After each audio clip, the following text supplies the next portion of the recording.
Welcome everybody to Extreme Off-Road Silly Builds, and today we're dealing with the 2021 Polaris RZR or RZR Pro XP Factory Racing Limited Edition.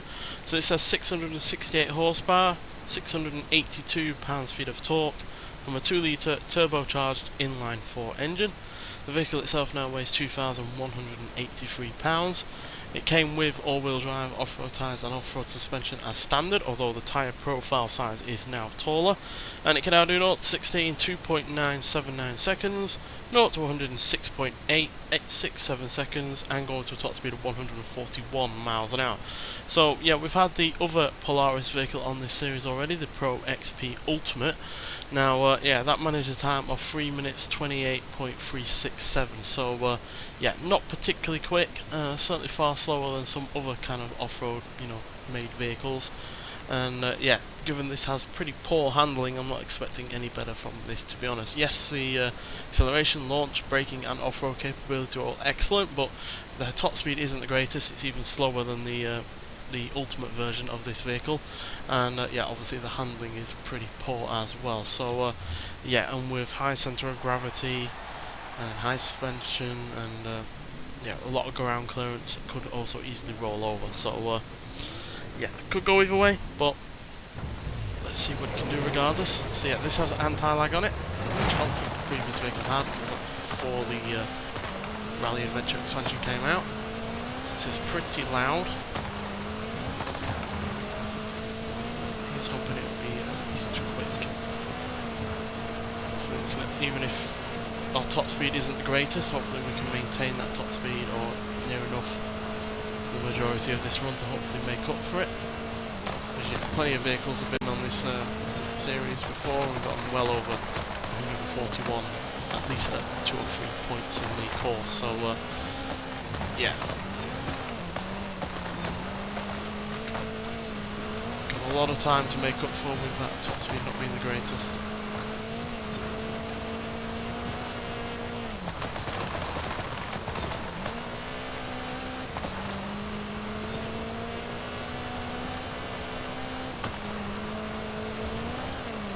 The handling isn't been as much of an issue as I thought it might have been,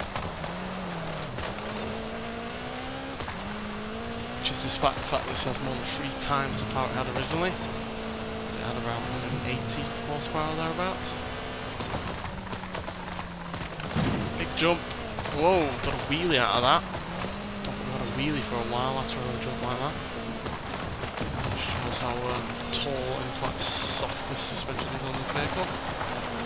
See how big the shocks are at the rear there. Nice bit of detailing on this game.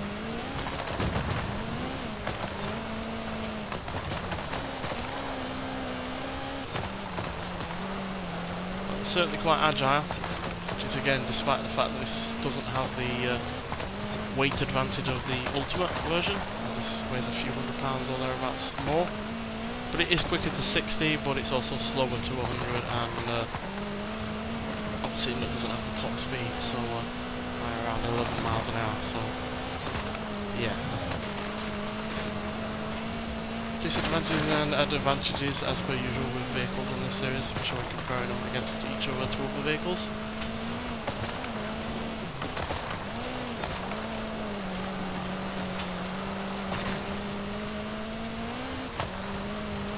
Loves to slide around. But thankfully, because the all-wheel drive is native to the car, it's not struggling from any real understeer.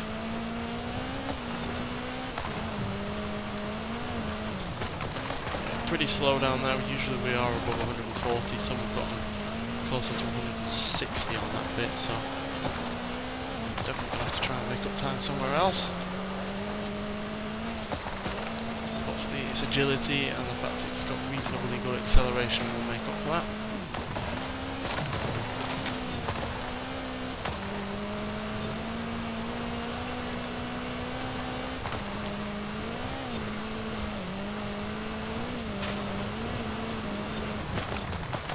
Second to the last corner.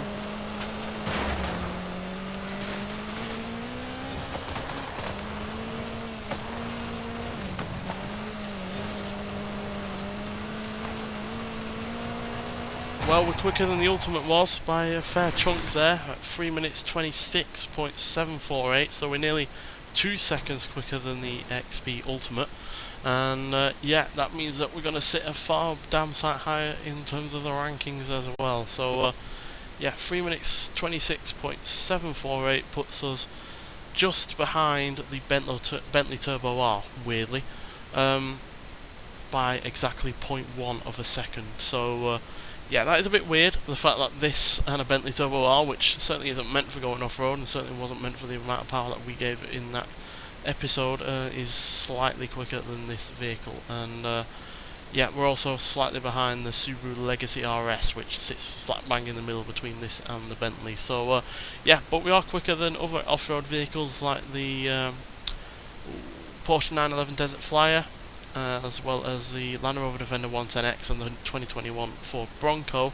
But yeah, despite being well up on the XP Ultimate, we're still way behind other off-road vehicles like the Sierra Car 700R, which was also in the Rally Adventure expansion along with this, as well as the GMC Jimmy, which is a classic off-roader, the Hoonigan Volkswagen Baja Beetle Scumbug, which again, despite not being the most powerful of vehicles, certainly was quicker than this, although that car is certainly slower than this in stock form, as well as the Honda Ridgeline and the Toyota 4Runner TRD Pro. So yeah, definite improvement over the Ultimate version, but at the end of the day it's still not particularly fast, especially given how great the off-road capability is. But yeah, just a lack of general oomph from the engines that you can swap into this. The only other engine you can swap into this is an inline-4 motorbike engine, which you get even less power than this. So yeah, just not quite enough oomph in terms of the power it's got, and yeah, the gearbox kind of strangles the top speed as well. So yeah, all in all, it's not as quick as it should be given what it is, but it's still, at least in this version, is quicker than the Ultimate one that we have already tried out. So yeah, this is the one to go for if you're after a fast off-road vehicle from Polaris. Nonetheless, so thank you for watching, and I'll see you in the next one. Bye.